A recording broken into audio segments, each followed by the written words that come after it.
Before we begin, I want to warn you that this story contains mature themes. It deals with family relationships, personal boundaries, and infidelity. If these topics make you uncomfortable, you might want to stop reading now. I never thought one decision could turn my entire world upside down, but it did. And it all started with a secret I believed I could keep forever. That afternoon seemed harmless at first. My parents were at work and the house was quiet, too quiet. I craved excitement, something different, something that made me feel alive. So I invited Kang over. He wasn't just any man. He was the one I couldn't stop thinking about, the one who made me feel like I was the most important person in the room. What happened next? Let's just say it was reckless, thrilling, and the kind of mistake you can't undo, no matter how much you wish you could. But what I hadn't anticipated, the part that still haunts me, is what my mom did when she found us. This isn't just a story about that day. It's about everything that followed, the humiliation, the anger, and the secret I never expected to uncover. Before I get into what happened, let me tell you a little about myself. I grew up in a house where every detail was governed by strict rules. What to wear, when to be home, how to speak, even how to breathe, it felt. My mom, Lon, wasn't merely strict.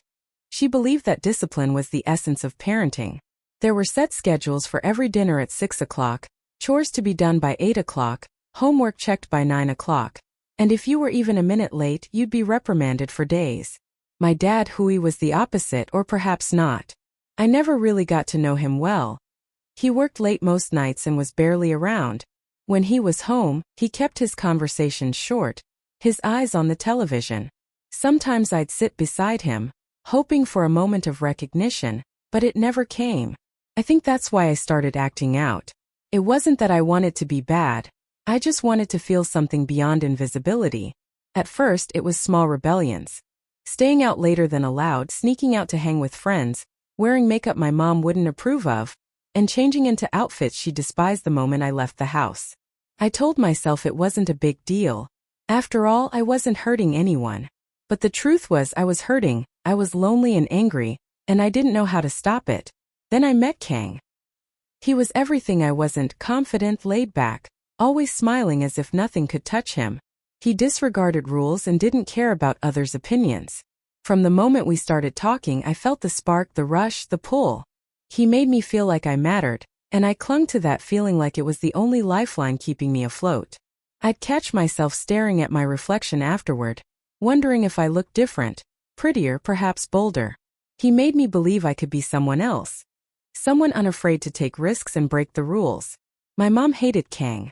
She never openly declared it, but I could see it in the narrowing of her eyes whenever his name was mentioned, the sharpness in her voice, as if she were bracing for inevitable trouble. She didn't trust me around him, and honestly, she had every reason not to. Lon had always been a force, carrying herself like she had the world perfectly figured out. Most of the time it seemed she did. But what she never realized, or perhaps never bothered to see, was how desperately I needed her to loosen her grip just a little, enough to let me breathe. Instead, she held on tighter, lecturing me about priorities and respect, reminding me of every sacrifice she'd made to give me a better life. And when I pushed back, her patience would snap. She wanted me to be perfect, I just wanted to be myself. My dad stayed out of it. He let her handle the yelling and the strict rules. Maybe he thought it was easier that way, or perhaps he simply didn't care enough to step in. Either way, it left me feeling trapped. So when Kang came along, he felt like an escape, a way out of the suffocating box my mom had built around me.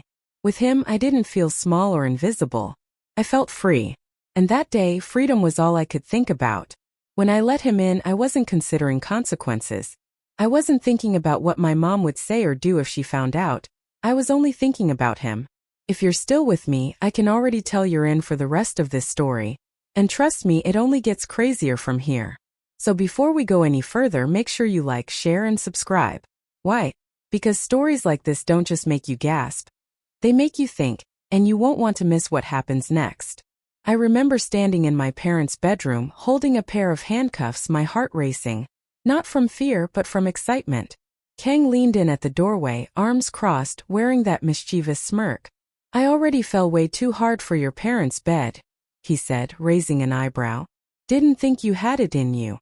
I rolled my eyes, but I couldn't help smiling. Who said we were doing anything in here? I teased. His grin widened. Oh, we're definitely doing something in here. I don't know why I didn't stop him. Maybe it was the way he looked at me, as if I were the only person in the world, or maybe I was simply tired of always doing the right thing. Tired of hearing my mom's voice echo in my head, reminding me of every rule I was about to break. So I didn't stop him. I let him take the cuffs from my hands, let him pull me toward the bed, and when he told me to lie down, well, that was when everything changed. Reckless, stupid, but it was also the first time I felt completely out of control, and I loved it. Kang didn't waste any time. He snapped the cuffs around one wrist, then threaded them through the bars on the headboard before locking the other one too tight. He leaned in, his lips barely an inch from mine. I shook my head. Not even close. He smiled, and then his hands were on me, trailing down my arms, brushing over my stomach, making me forget how wrong it all was. But just as things started heating up, we heard it, the front door. I froze, my heart stopped, and for the first time, Kang looked scared too. Was that my mom? I whispered. We both turned toward the bedroom door at the same time, but it was too late. Lan's voice hit like a thunderclap. What the hell is going on in here? The next few seconds were chaos. Kang scrambled off the bed so fast he nearly fell, grabbing his clothes as my mom lunged at him. I couldn't even move. I just lay there, handcuffed to the bed, completely exposed. I could hear them yelling.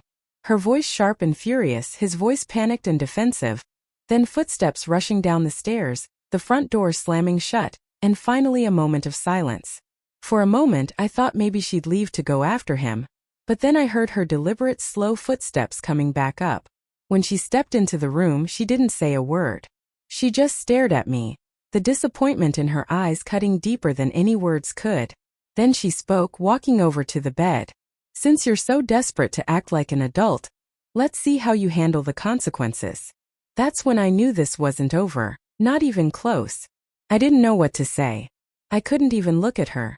My wrist still tugged against the cold metal cuffs, and my whole body felt like it was burning, as if shame were seeping from my skin. Lan stood at the edge of the bed, her arms crossed so tightly it looked like she was trying to hold herself together. Her breathing was heavy and uneven, but her eyes, those piercing eyes, cut through me. What the hell were you thinking, Len? Her voice wasn't just filled with anger. It carried something even sharper, something heavier. I opened my mouth to speak, but no words came out. Answer me, she snapped, her voice echoing off the walls. You thought this was funny? Thought it was some kind of game? Tears welled up in my eyes, but I blinked them away.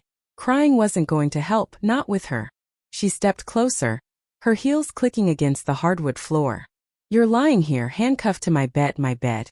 And you can't even explain yourself? I tried to sit up, forgetting I was still bound, and the cuffs rattled against the headboard, the sound making me flinch. Finally, in a barely audible whisper, I managed, I didn't think you'd be home yet. Her laugh was cold. Oh, so I should have given you more time? Should have texted first to make sure you and your little boyfriend were finished? Is that it? I shook my head quickly. No, Mom, I didn't mean. Her voice dropped, suddenly not loud but sharp, dangerous. Do you even understand what could have happened? What if your dad had come home first? What if it hadn't been me? The thought sent another wave of panic through me, but before I could answer, she was already pacing, her heels tapping on the floor like a countdown clock. I can't believe this. I can't believe you would do this in my house, on my bed. She then turned back to me suddenly, pointing a trembling finger. You couldn't have gone to his house or a hotel. No, that would have been too easy, too mature. Her words felt like slaps. I wanted to crawl out of my skin, but then she stopped pacing and the room fell silent. That's when I saw it, the look in her eyes. It wasn't just anger anymore. It was something else, something I didn't recognize. And then she smiled, not a warm smile, not even a fake one. It was cold, calculated. Fine. You want to act grown? Let's see how grown you really are. I swallowed hard. What do you mean? She didn't answer. Instead, she bent down and pulled a box out from under the bed. At first, I didn't know what it was, but then she opened it, and my stomach dropped. Toys. Not the kind for kids, I said, shaking my head. Mom, come on. Oh, don't you? She cut me off sharply. You made this mess, Len. Now you're going to deal with it. I tugged at the cuffs again, but they didn't budge. This isn't funny, she rustled, almost as if questioning. Who's laughing? I tried to keep my voice steady. Please just let me go. But she didn't relent. She picked up something long and sleek, something with a motor, and placed it on the bed next to me. Not until you learn a lesson. I shook my head harder. Mom, I'm sorry, I really am. It was a mistake. I wasn't thinking. She replied coolly. Oh, I know you weren't thinking. She picked up the toy and inspected it as if trying to figure out how it worked. That's the problem. And now you're going to think about it. You're going to think real hard. I couldn't stop the tears this time. Please, Mom, don't do this. But she didn't stop. And as she turned the toy on, I realized something. She wasn't doing this because she hated me. She was doing it because she didn't know any other way to reach me. That realization didn't make it any easier. Lon stood at the edge of the bed, the hum of the toy still lingering in the air, while my wrists. We were free now, but I didn't move. I couldn't. My whole body felt frozen, embarrassed, angry, and confused all at once. For a moment, Lon just stared at me. Her expression wasn't hard anymore. It wasn't cold. It was something else, something softer. Then she spoke. You think I don't get it, don't you? Her voice was quieter this time, but it still carried weight. You think I don't know what it's like to want something so badly that you lose your mind? I didn't answer. I couldn't trust myself to speak back. I slumped against the headboard and let out a long breath. You think I was perfect at your age? That I had it all figured out? She blinked at me, unsure where this was going. Well, I wasn't, she said, not even close. She reached down, picked up the toy box, and pushed it aside as if it suddenly disgusted her. Then she looked at me again, her eyes darker now, heavy, as if she were seeing something I couldn't. You don't know this, she said. But when I was 17, I did something stupid, really stupid, and it almost ruined my life. I didn't say anything, my ears perked up.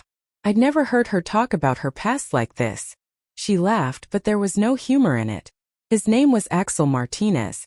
He was older, too old, but I didn't care. He made me feel special, like I was the only girl in the world. Sound familiar? I swallowed hard and stayed quiet. We snuck around for months, she continued. At first it was exciting. I felt alive, free, just like you. I held on to that feeling. Until I got caught. My mom walked in on us just like I walked in on you.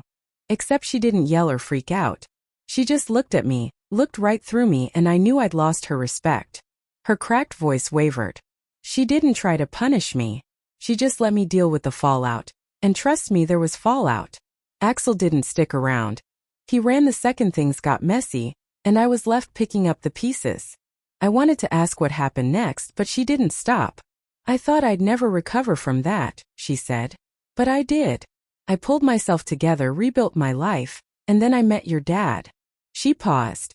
Then, I almost lost him too. My heart skipped a beat. What do you mean? I asked, trembling as she looked at me again, this time with tears in her eyes. I cheated on him, she admitted in a rush, as if she needed to get it out before the words burned her. It was years ago. I was lonely, he was always working, always gone, and I told myself it didn't matter. That it wasn't a big deal, but it was. It nearly destroyed us. Her voice dropped to a whisper. I almost destroyed us. I didn't know what to say. I'd never seen her so raw, so open and fragile. But we worked through it, she continued, wiping her eyes. It wasn't easy, and it sure as hell wasn't pretty, but we made it. And I promised myself I'd never let my mistakes define me. She sat back down, her shoulders slumping as if the weight of her words had drained her. That's why I did this today, she said, gesturing to the cuffs and the toys. Not to humiliate you, not to hurt you, but to remind you what's at stake. Because I know where this path leads, Lynn. I've been there, and I can't let you make the same mistakes I did. The room felt heavier than ever, but for the first time I saw my mom differently. Not as that untouchable force, but as someone who had fought her own battles. She looked at me one last time, her voice now steady. You don't have to be perfect, but you do have to be careful. And if you're not ready for this kind of life, this kind of mess, then don't invite it in. She stood up and walked toward the door, pausing just long enough to add one more thing. I won't always be here to clean up after you, Len. So think about what you really want before it's too late. And just like that, she was gone. The door closed and I was alone. I didn't move, I couldn't. My body felt heavy, like every limb had turned to stone. My wrists were red where the cuffs had rubbed against my skin, but I barely noticed. All I could think about was what had just happened, what my mom said, what she did, and what it all meant. The silence was deafening. I pulled my knees to my chest and buried my face in them, but it didn't help. The shame still clung to me, thick and suffocating. My stomach twisted as the memory replayed in my head. The cuffs, the box, her words. What kind of person lets that happen? Tears burned in my eyes, but I bit them back. I didn't deserve to cry, not after what I'd done. What was I even thinking? Bringing Kang here, sneaking around like some stupid kid. I thought it made me mature, like I was finally in control of my own life. But sitting there, half naked and humiliated, all I felt was small. Pathetic. I wiped my eyes and stared at the ceiling, trying to make sense of it all. My mom's confession kept circling in my head, and no matter how hard I tried to push it away, it wouldn't leave. She cheated. I never would have guessed that my mom, the woman who lived her life by strict rules and routines, had done something as reckless as I had. Maybe even worse. But the part that stuck with me wasn't her mistake. It was the way she looked at me when she said it, as if she wasn't proud of what she did, but she'd survived it. She made it through, and she wanted me to learn from her. I hated her for what she did to me earlier, but a part of me understood why she was scared. Scared that I was heading down the same road she had barely escaped. And maybe she was right. I thought about Kang, his smile, the way he made me feel like I was someone worth noticing. But was that real? Or was it just what I wanted to believe? He ran the second my mom walked in. He didn't even look back. He bolted, leaving me there to deal with the fallout. What kind of guy does that? And what kind of girl lets him? I grabbed the blanket from the edge of the bed and wrapped it around myself, trying to shake off the cold creeping into my bones. I felt exposed, vulnerable. As if everything I thought I knew about myself had been ripped apart and scattered across the floor. For the first time, I questioned if I even knew what I wanted. Did I want freedom? Or did I just want attention? Was I ready for love? Or was I merely looking for an escape? I closed my eyes and tried to picture a future.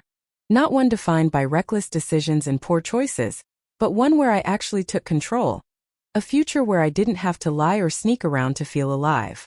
Could I be that girl, or was it already too late? The sound of the front door opening snapped me out of my thoughts. My dad, Huey, was home. Panic bubbled up in my chest, but I forced it down.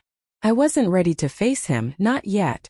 I stood up, wrapped the blanket tighter, and made my way to the bathroom. I needed to shower and wash the day off my skin. Yet, as I stood under the hot water trying to burn away the shame, I couldn't stop the questions. What would I say to Kang? What would I say to Mom?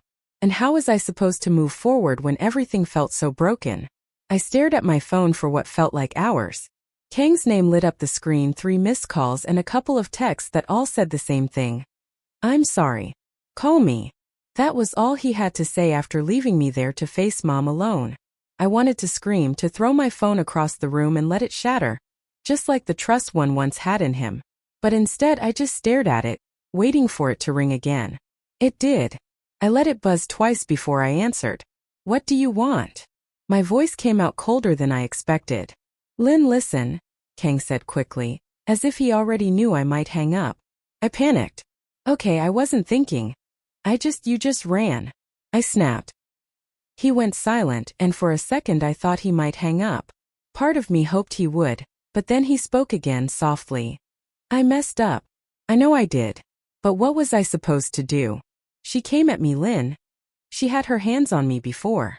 My voice cracked. Don't make excuses.